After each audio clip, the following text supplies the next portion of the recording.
Hello and welcome to another episode of Two Guys and a Chainsaw.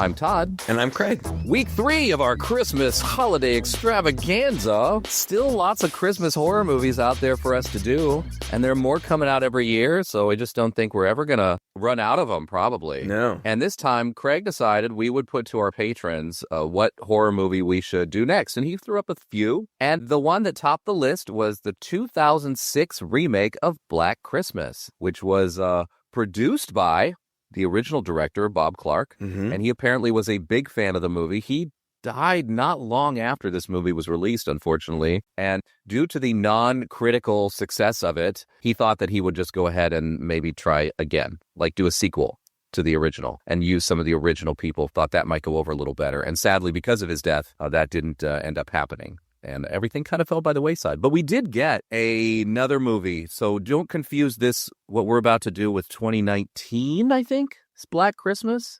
I think there are a couple of other ones. Oh, okay. I'm not sure. Don't quote me on that, but I think there are a couple of other remakes. And I think I've seen them all. I think I've tried watching them all. And the other ones feel a little bit like tenuous remakes, like they happen at Christmas and it's pretty girls and maybe they're in a sorority or something.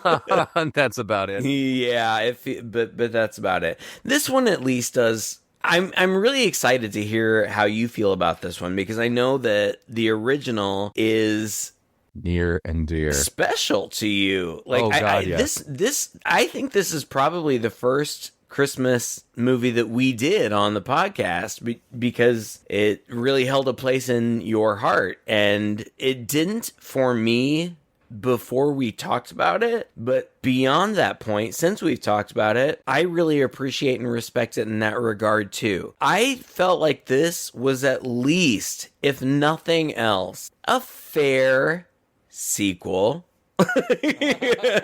Or remake. I'm sorry. Yeah. A fair remake. I felt like they tried to honor the first one while reaching out and doing some other stuff too, which I think a good remake should do. I'm not going to suggest that this is a great movie because I don't think that it is, but especially upon seeing it again now, watching it for this, I have to be really honest.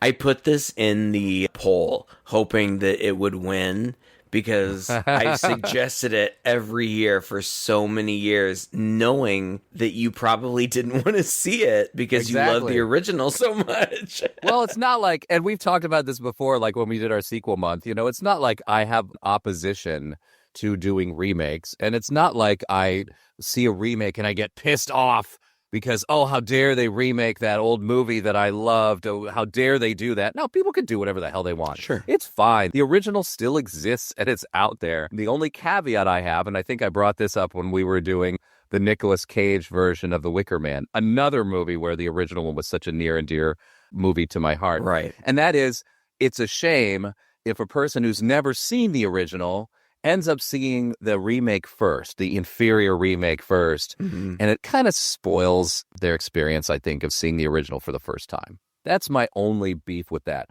I don't think this movie is going to fall in that category. No. Because this movie is quite different in many ways from the original. It adds some things to it. It complicates it tremendously. It's much more action-packed. And actually what I like so much about the original is it's not action-packed.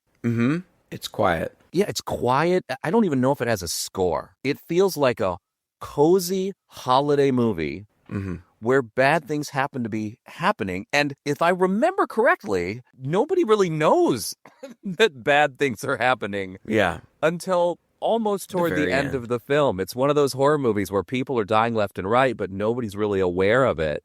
And so nobody's concerned. And that's a big difference between that movie and this one. I mean, this one, I think it was 15, 20 minutes in, and there's just a lot of stuff going on, and then people are aware, and there's chase scenes, and there's tons of action in this. There's almost no action in the original. I think the action in the original is the detective character running up and down the aisles at the telephone relay place, trying to trace the phone call. Very dated 1970s action. Yeah, I don't remember. I wish that I had watched the original to prepare for this, but I didn't. Yeah. I just feel like this is a respectful remake. We can talk about quality, like, I don't know.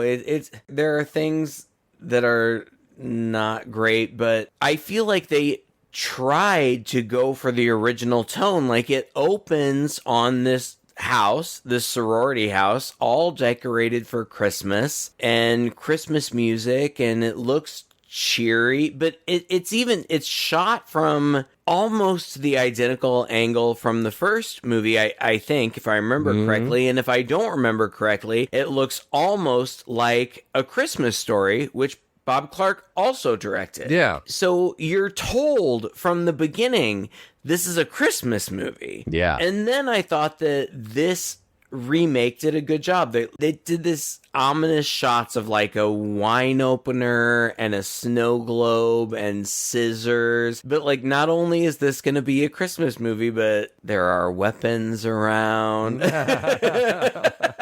And somebody hears like noise and movement in a closet, and I assume the girl who heard that gets suffocated with a clear plastic bag and stabbed in the eye right away, right in the beginning. And that's very, very reminiscent of the first movie. Now, I don't remember exactly how the first movie went, but I do remember that there was somebody in a rocking chair, like in the attic. Yep. This felt like a tribute to that. It's not the exact same thing, but it's reminiscent. And I feel like this movie does that a lot. And I do appreciate that. I really appreciated the fact that they incorporated the giant glass unicorn.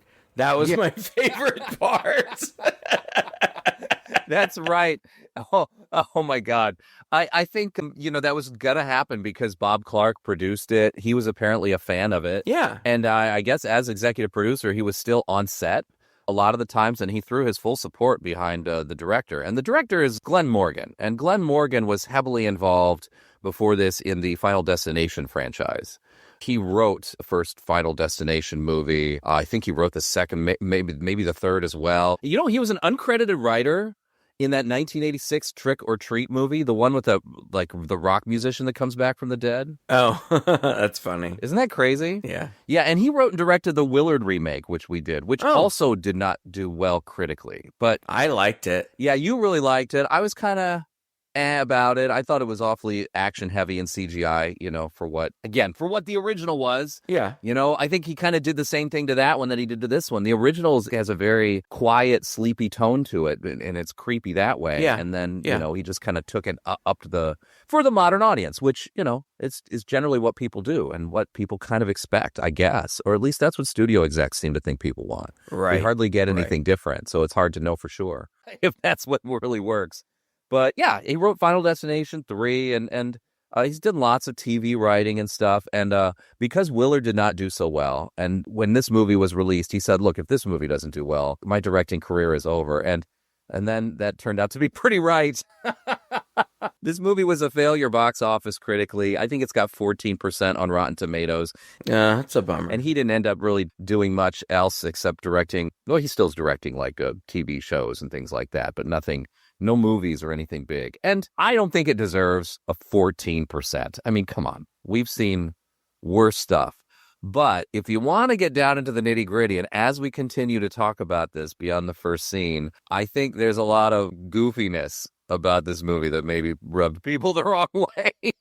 I guess, but I can't wait to talk about it. It doesn't bother me. Like, the goofiness doesn't bother me. Like, we should get into it. I mean, I think that one of the big differences, and this comes up right away here in the beginning, that we meet who, if you've seen the original, I can't imagine really why you would be watching this movie if you hadn't seen the original, I guess, unless you're a kid who doesn't know the original existed. But in the original, there's not really a lot of exposition or explanation for who the killer is. I don't think there's any. Right? Yeah. No.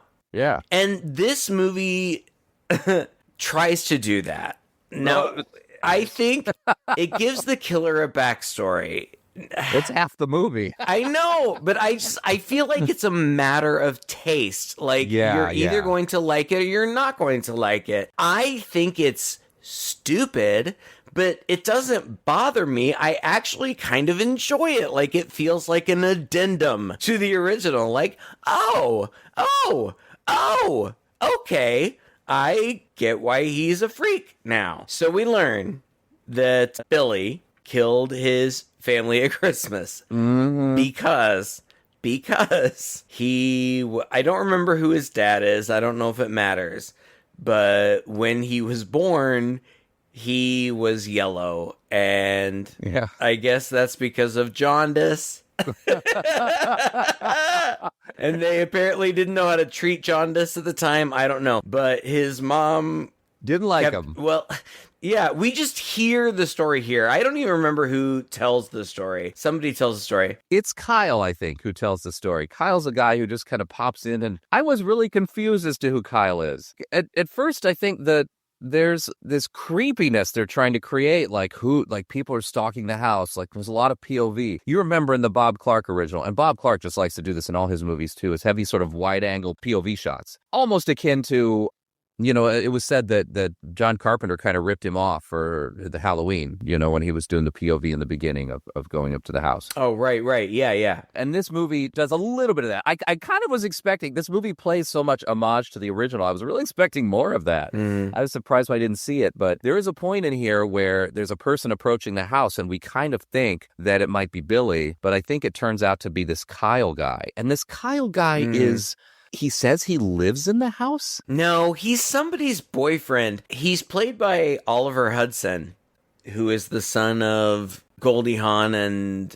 Kurt Russell. Well, oh no, that's who he considers his dad. Oh. His bio dad, he doesn't consider his dad, but... Oh, okay. Yeah, but he's young in this, and it's crazy. Like, he's still working. Alan and I watch the Christmas Chronicles on Netflix every year. Have you seen that? No. Watch it! Really? Watch it with Kenji this year. It's so good. Oh, okay. Yeah, Kurt Russell plays Santa Claus. Oh. It's so cute. It's so cute. Okay. But anyway, yeah, it's Oliver Hudson. I don't know. He's somebody's girlfriend. Like, there's intrigue. One thing that the movie tries to do is it tries to throw in a bazillion red herrings, and he is one of them. Yeah. He literally says at one point, you guys just come here for a year or two. I stay here. I live here. Remember? He probably means in town, I would guess. Oh, maybe. That was super confusing to me. He was a confusing character, and maybe intentionally so. There's a girl here, and by the way, I cannot keep track of these girls. They are all just like... I know. Oh, but they're all famous actresses, especially at the time. Yeah, and we're going to have to... run down the list. Well, I'm going to just proclaim it right now. This is officially our Michelle Trachtenberg tribute episode. You're right. Yeah. It sure is. Because she is one of the main girls. She plays Melissa. I think that she's meant to be... Oh, man. Who's the lady from the first movie? Barb? Yeah. Like the real tough bitch one? Yeah. And what's her name? Lois Lane, right? Not Andrea Martin, the other one. Because Andrea Martin. Yeah, Andrea Martin is in this, not reprising a role, but she was one of the girls in the first movie, and she plays the house mother in this brilliantly, and I love her. Now I'm looking it up. Now. Our Lois Lane. I'll find it. Actresses who played Lois Lane in Superman. This is most certainly some kind of bullshit. Oh, Margot Kidder. Yeah. Who was my favorite part of the original movie. I just loved her. She was drunk and sassy, and I just thought she was fantastic. I feel like Melissa, played by Michelle Trachtenberg, is meant to be that character. Yes, I think you're right. She's tough. She's no nonsense. Michelle Trachtenberg. Yeah. Michelle Trachtenberg was in a lot of things when she was a kid. She was Harriet the Spy. She did a lot of other stuff when she was a kid. I became familiar with her when she... Buffy. Yeah. Mm-hmm. I knew you'd say that. And she was also on Gossip Girl. A lot of people remember her from that. I don't want to not mention it because I'm going to talk about Buffy for 3 minutes. I'm going to time you. Michelle Trachtenberg came on to Buffy in season 5, I believe. And she just came on as Buffy's teenage younger sister who we had never met before. And Joss Whedon, who it turns out isn't a very good person, but he's a really good writer. Right. It turns out that he had this planned out for a very long time. And if you go back and look at it, there were suggestions from the earlier seasons that something like this might happen. It wasn't unjustified. He could justify it. He had planted the seeds for it. But I was not a Dawn lover. Okay. I see. I didn't care for her. I didn't care that all of a sudden, that after all of these characters who I'm invested in, Dawn showed up, and one of my favorite lines that Alan and I quote all the time in any context is, "Dawn's in trouble, must be Tuesday," because Buffy said that regularly. Buffy the Vampire Slayer aired on Tuesdays. Dawn's in trouble, must be Tuesday. And that's what it felt like. She was just the antagonist or the... No, she wasn't she was an annoyance. She was like, there would still be the main antagonist, but now all of a sudden, and soon after Dawn showed up, Buffy's mother died in one of the most brilliant episodes of television I've ever seen. It was just beautiful and amazing. And if you haven't watched Buffy the Vampire Slayer, you are missing out. It was one of the best TV shows to ever air on television. It was so... I think you're over 3 good. minutes, Craig. Fine. All right. Michelle Trachtenberg. Michelle Trachtenberg tragically died. Yeah. This year. February. It was complications from diabetes. That's what I heard. It's a really and shitty... she, in the final months of her life, she didn't look well. And it was sad to see her not looking well. And ultimately, just to wrap up my Buffy conversation, ultimately, I didn't care for that whole arc, but everybody who worked on the show did. And in hindsight, I have better feelings about it. In the moment, didn't care for it. In hindsight, I feel bad that I didn't give her more of a chance, because it wasn't about her. It wasn't about Michelle Trachtenberg. It was about the character and the writing, and I didn't care for it. She actually did a very good job. She was a very talented young actress, and it's tragic that she passed away. So R.I.P. Michelle Trachtenberg. Michelle Trachtenberg. Yeah. And then there's Dana, fake Jennifer Love Hewitt, Lacey Chabert. Right. And I say that I love the way you put that. Looks like she could be your sister. She's very much... she played her sister. Weren't they? They were both in Party of Five, right? I guess so. I didn't watch that. I'm pretty sure... I didn't either, but I'm pretty sure that Lacey Chabert was Jennifer Love Hewitt's younger sister in that show. And then in that spoof movie, Not Another Teen Movie or something like that. Oh, she played her... She played Jennifer Love Hewitt's character. And it was perfect because... That's funny. She is like a fake version of her. Mm-hmm. Also adorable, and she's been in other fun horror movies too, and spoofy fun horror movies. She's done a lot of voice work too. Tons of voice work. Yeah, tons of voice work for animation. She's very successful, and she's a lovely woman. She's very beautiful, and... You know, I don't know. She may not be out there winning awards, but she's working, and she's working like crazy. Her. Yeah. Good for her. She's probably working more than Jennifer Love Hewitt's working. I think. These days. Yeah, Jesus. That may be by choice. Jennifer Love Hewitt's probably pretty set up. I think so. I think she's a family gal.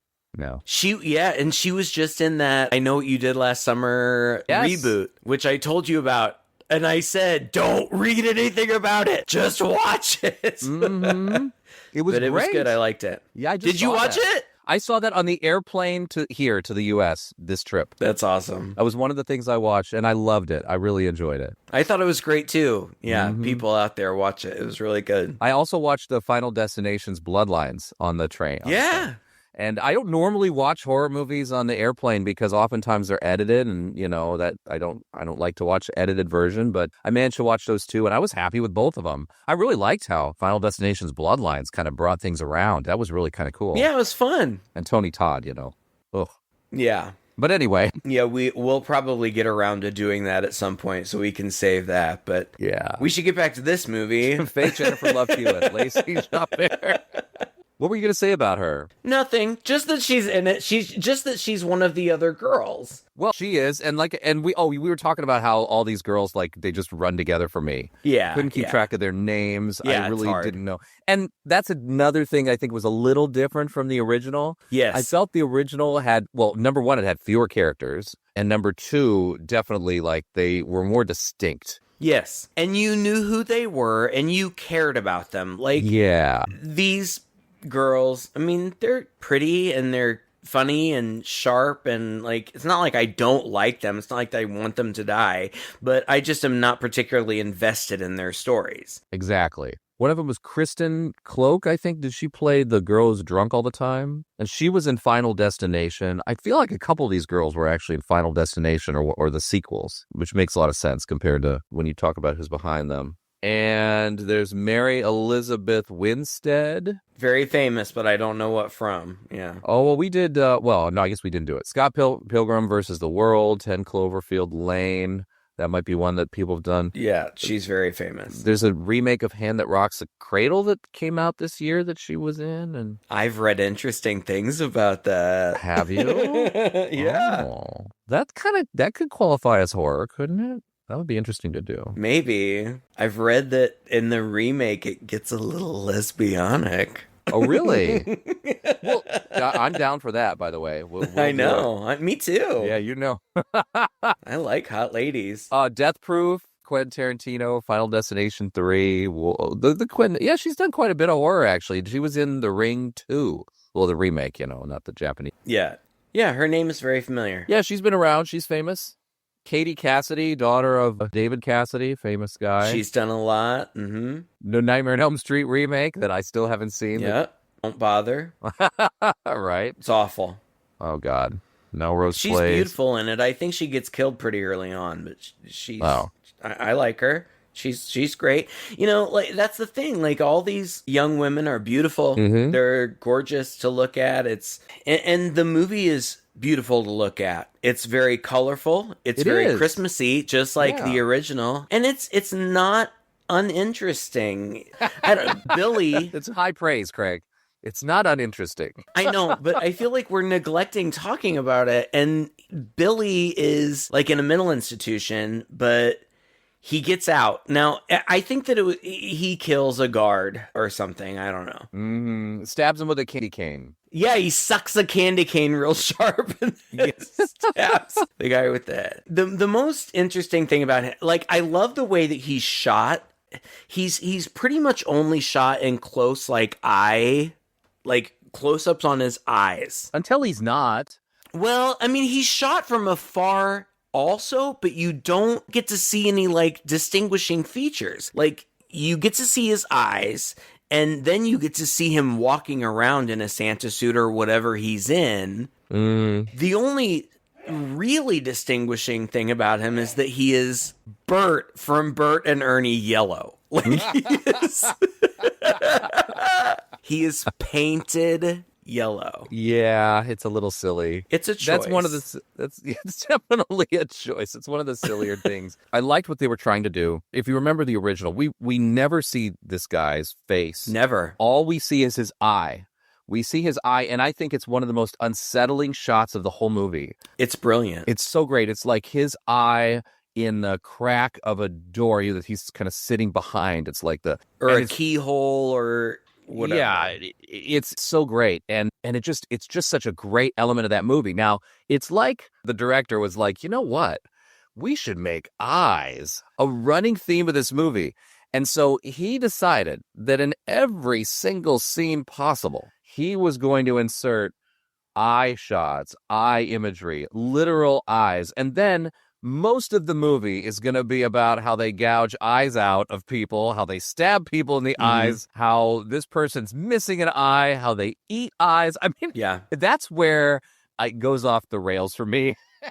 And again, I think it depends on your attitude and your mindset, like you said earlier. How are you looking at this? What are you hoping to get out of it? Are you looking for a serious horror movie, or are you looking for something that's have a little bit of fun with itself and it's really goofy? And I think if you're looking for the latter, you're going to enjoy this movie a lot more than if you're like, I'm looking for a serious remake of Black Christmas. No.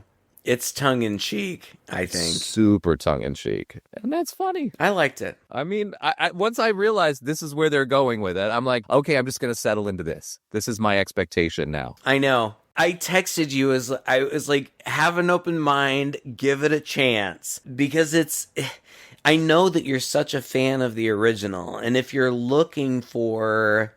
Gosh, I don't know what you look for in a remake, but if you're looking for just a modernized remake of the original, this isn't really it. I feel like the makers of this movie love the original and wanted to just not just remake it shot by shot, but have some fun with it and expand upon it and knowingly tongue-in-cheek. I don't think this movie takes itself too seriously, aside from the fact that you are going to get graphic, as you said, graphic violence and gore. Yeah. More so than the original, and I think that this came out sometime in the early aughts, and that was typical. You know, I think this is very much an early aughts typical horror movie. Beautiful girls, everything shot very cleanly. I will say, though, that I mean, the cinematography is nice. It's not pedestrian. They're going for interesting angles. They're going for lots of camera movement and cool shots, and that really does deliver in that department. It's a very beautiful movie to watch. The lighting is it maintains that warm Christmas feeling throughout, even in the creepy moments. Yep. There's this thing where these trees, in the flashback sequences, it's telling us it's 1970 because the tree is made of tinsel. You know, those silvery trees that were really popular back then in Billy's house. And his tree is strung with Christmas lights, red and green. And all they do is slowly flash from red to green, from red to green. I'm like, okay, that's a choice. And that makes this the creepiest Christmas tree in the world. And they take full advantage of that. And then every Christmas tree in the movie, practically after that, even up to modern day, is doing some version of that. And so I thought it was an interesting way of even making the lighting motivated, yet still keeping it creepy, even though it's Christmas. I don't know. It was kind of an interesting technique I hadn't seen in some of the other Christmas movies that we've done. Yeah, I was actually really impressed how they, you know, like you talk about the holiday lights or whatever, and you think about it as being so festive. But when set in certain circumstances and framed in certain ways, and the cinematography, the director, the cinematographer, whoever made these choices, you see some scenes are shot askance. Like it's not level. Like it's shot askance. And the red and green lighting in particular doesn't make it feel festive. It makes it feel ominous and because it's only either one or the other. Yeah. And red and green on its own are both pretty creepy colors, you know? Yeah. And when shined upon horrible scenarios, again, we're more than halfway through our time, and we haven't talked about a lot, but the most disturbing scene of the movie, and I apologize if I'm jumping forward, but I don't know if it really matters. The most disturbing scene of the movie to me was shot in this way, and that it was the red and green flashing lights and Billy observing it from somewhere dark through a crack or a hole or something. First of all, his mother has an abusive boyfriend who murdered his father in front of him. Yep. That's something that we get to see. But then later, the mom is f***ing the boyfriend, but the boyfriend passes out and she gets all upset about it. And we're seeing this from his perspective, and I feel like it's those kind of flashing red and green lights. It's disorienting and it's upsetting. And then she gets up and goes up to the attic that she's had him locked in since he fled to there when he saw his father being murdered. And fortunately, we don't really see it, but it's clearly implied that she rapes him. Well, yeah, and then It's not implied. Well, we don't see it, but Right, we're told it. We're told it. Yeah. I'm just saying, thank goodness we don't see it, because it's disturbing enough as it is. Yeah, when that was going down, I was like, "Oh, is this really where we're gonna go?" Yep. Okay. Yeah. and then it turns out that from that encounter she became pregnant and had a daughter named Agnes. So this is something, one of the things that I love about the first movie is that the creepy caller on the other end of the line keeps talking about Agnes, but you have no idea what the he's talking about. Yeah. Like, who the is Agnes? What are you talking about? Yep. And this movie explains it, or makes an attempt to explain it. And It over-explains it. And that's the thing about this movie. Like I said, I'm not kidding. The movie is half backstory. And so as it goes on, you're like, oh, okay, now I see. So now it's either... Because I was confused, obviously, in the beginning. Because we get that first kill...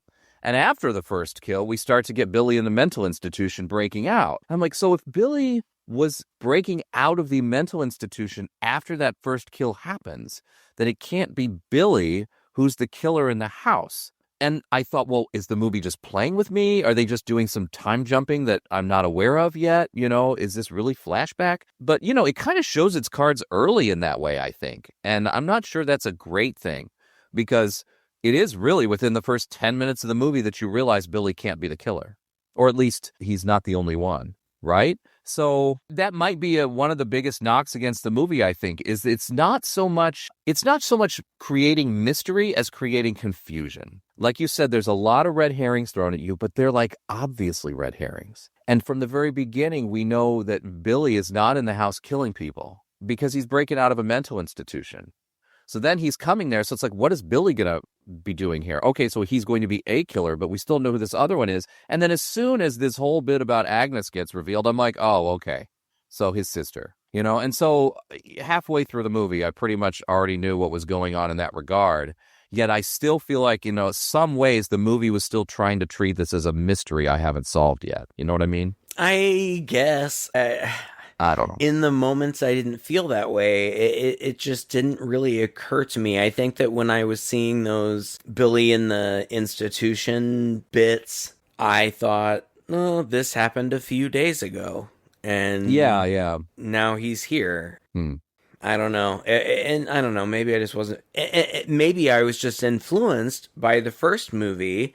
Billy's the killer. Right. So these murders are happening and we're getting the exposition. I mean, obviously this, you know, what happened when he was a child isn't happening concurrently with what we're seeing. So maybe him escaping the institution isn't happening concurrently with what we're seeing. Yeah, well... maybe it happened last week or whatever. The thought occurred to me, but then when they were so careful about labeling all the flashbacks and making them pretty obviously flashbacks, I thought, well, maybe that's not the case, yeah. But fair. But you're right. That's pretty much the gist of the backstory. Well, all of that backstory is horrible. Like, that mother in the backstory is the real villain of this movie. Like, she is horrible. Just awful, like abusive and nasty and disgusting. And she's got a look for it too. Karen Konoval. She's been in a lot of the new Planet of the Apes movies, and very, very busy actress for a very, very long time. Tons of credits, and I love her look. Oh, yeah. She's one of those ladies I think gets cast on her look. You know, she just has a great look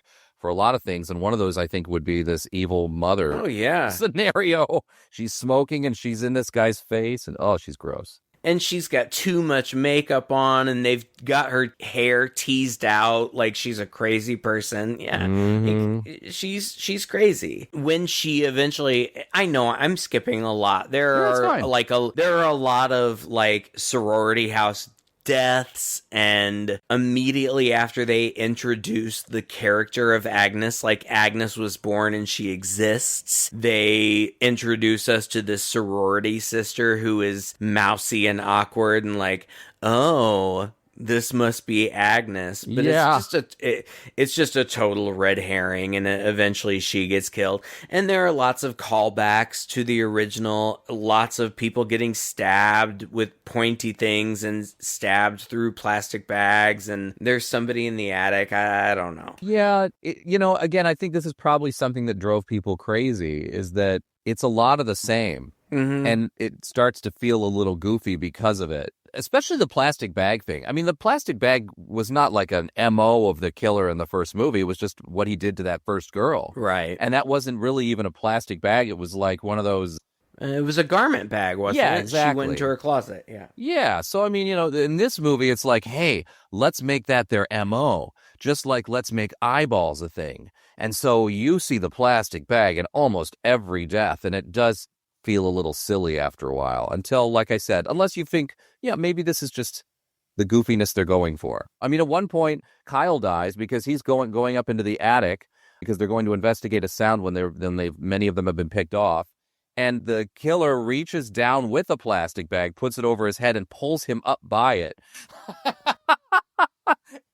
They all end up getting stabbed in the plastic bags anyway. And I thought, well, I guess if you were really into neatness, if you're a killer who likes to keep things like neat and tidy and not have a lot of blood spray, that would actually be a good method. Don't just, suffocate them. You got to get your stab in because that's who you are. Sure. Sure. Just put the bag over their head first, stab through the bag, and it's probably going to keep things less messy. That's funny. It happens a lot. Yeah, a lot. It does. There are tons and tons of callbacks. It's not like this movie is straying from the original plot significantly. It's just expanding upon it. So you're still getting the calls, the strange calls. Mm-hmm. And God, I don't know all the who is Agnes. I don't know, like weird stuff, and he's my family now. F*** Santa, like just weird stuff, and that's all great. And I know that you've mentioned her name before, but I don't want to let it go. Andrea Martin in this movie is hilarious. She's so funny. She's great. She was in the original. She's great in the original. I loved her in the original. Mm-hmm. She was one of the girls. I don't think she gets killed. Does she? You know the movie better than me. I don't think she gets killed in the original. When they were writing the movie, they wanted to get somebody from the original back to play the house mother, and they thought about her, and they thought about Lois Lane, whose name I still can't remember. Margot Kidder. Margot Kidder. I don't even know if they reached out to Margot Kidder. Margot Kidder has struggled in her life with her mental health and has gone through rough spots. I don't know and I think she's okay, and I hope she's okay because she's great. But they were smart to go to Andrea Martin because she's so funny, and she doesn't even do a ton. She doesn't even do a lot. And ultimately, when they finally figure, I think that they find a body or bodies or something, so they know something crazy is going on. And she and another girl decide to try to go for help. I think that the other girl ends up getting killed by the killer, and Andrea Martin just gets killed by standing under an icicle at the wrong time and looking up at the wrong time. Oh my God. I was rolling my eyes at that. Oh, I thought it was funny. It was the goofiest thing you could imagine. The girl gets killed in the car, and she steps back all aghast and looks up, and it just so happens there's an icicle that's falling off of the house at that very moment. Right through her eye. Right through her eye. It's not the first time there's some crazy, ridiculous. This movie also takes the idea of the killer in the attic the whole time and tries to expand it into a sort of people under the stairs situation. So now they can, even as adults, scurry through the walls, down under the floorboards, and so under the house. And again, it takes that single eye shot that was so iconic from the original and makes about 15 to 20 different eye shots in this, where everywhere you look, a little hole, a tiny hole or something gets uncovered in the wall that an eye can look through. When the one girl's puking in the bathroom, she, with her toe, kicks up a loose subway tile, and it turns out there's an eye looking up through it, just waiting for that to happen. It makes no sense.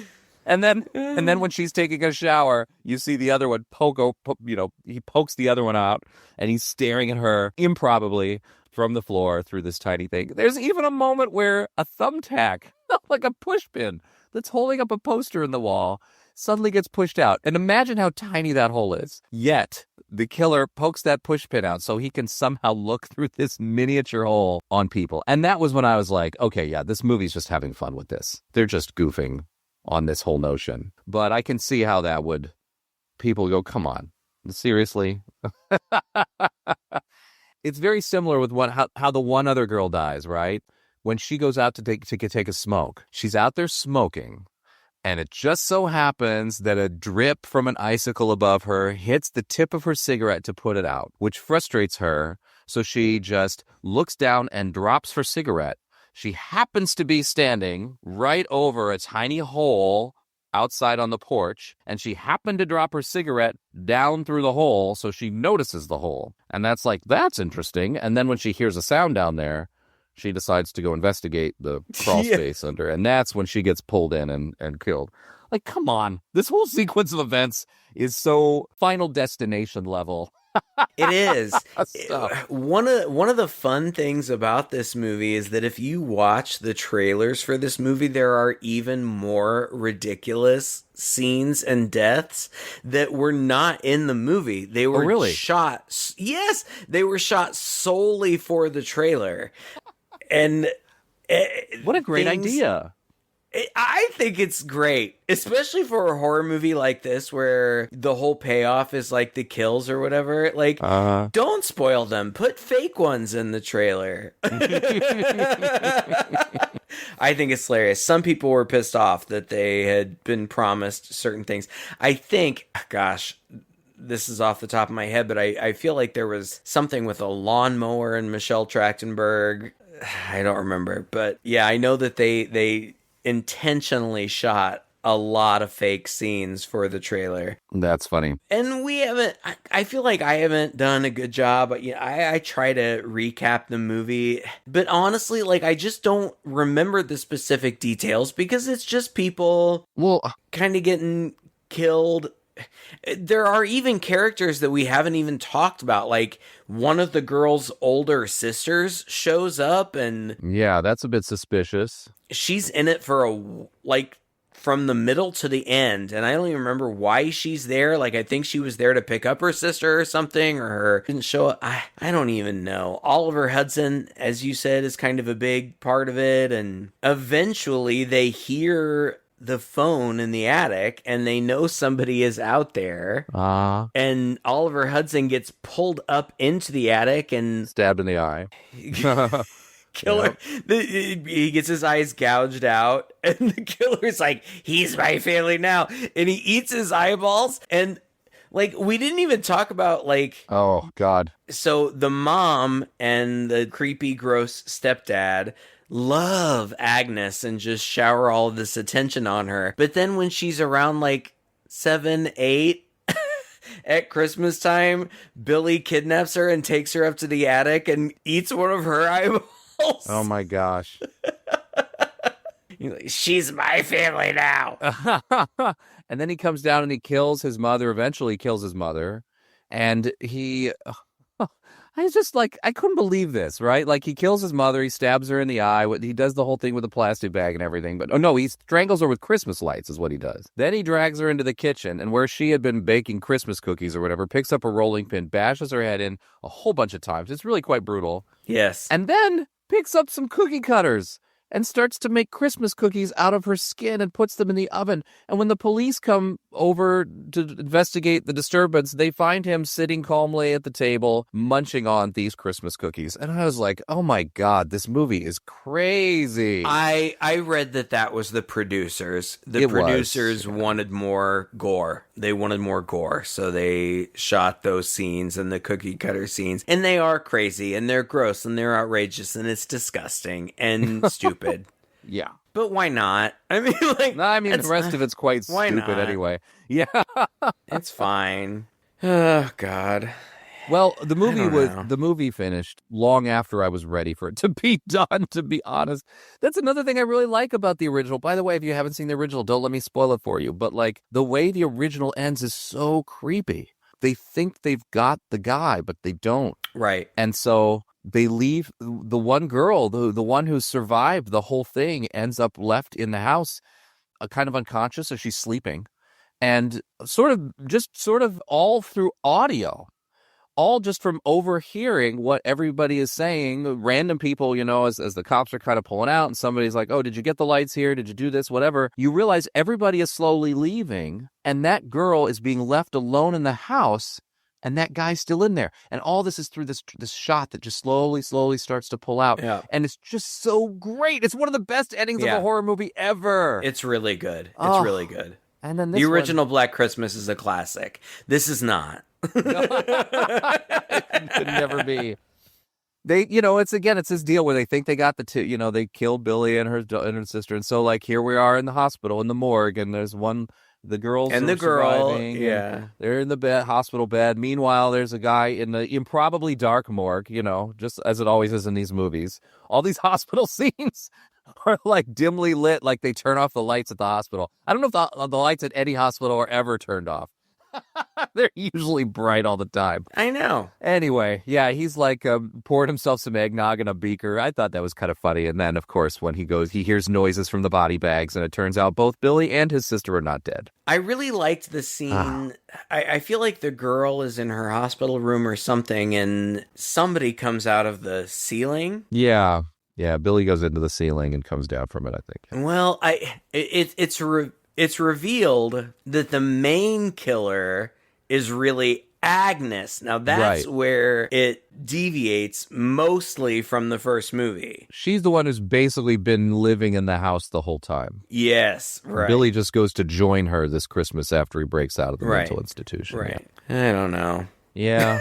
It's goofy. They have a big fight scene in the hospital, and this was 15 minutes that I just didn't need. I really just didn't care at that point, to be honest. I don't know. I kind of liked it. As silly as it was, I kind of liked it. Like, I don't know this for certain, but because I didn't look, but I would be willing to bet that Agnes is played by a man because she's big.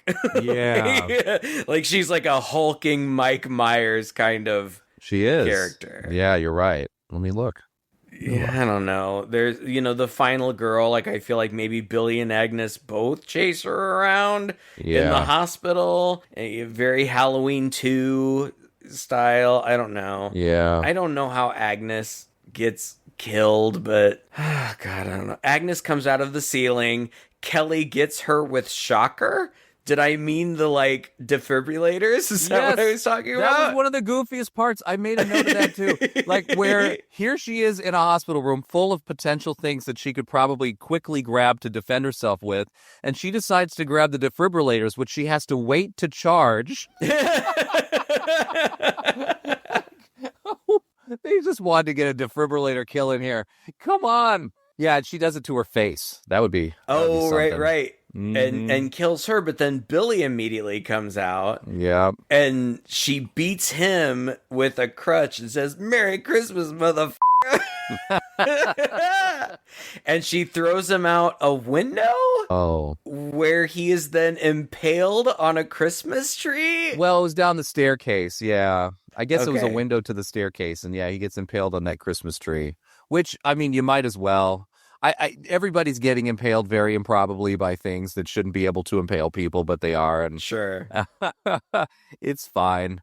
This tree would have just collapsed under him before it would have impaled anything. But, that's the image we were left I was texting you while I was watching this. I actually had a really fun time with it. The original movie, again, is a movie that everybody should put on their list of movies to watch every Christmas because it is just a really good movie. And it's Christmassy as f***.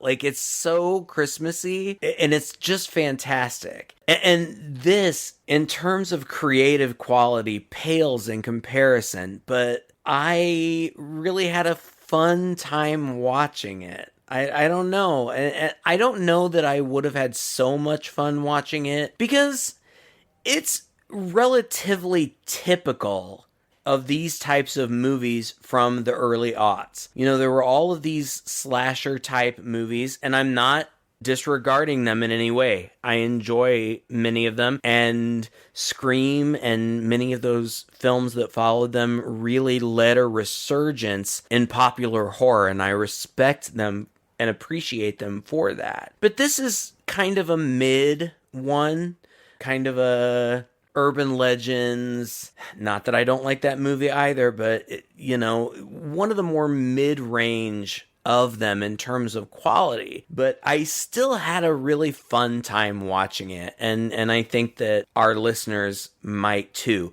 Don't go in with super high expectations, but if you're just in it for a silly good time, I think there's fun to be had here.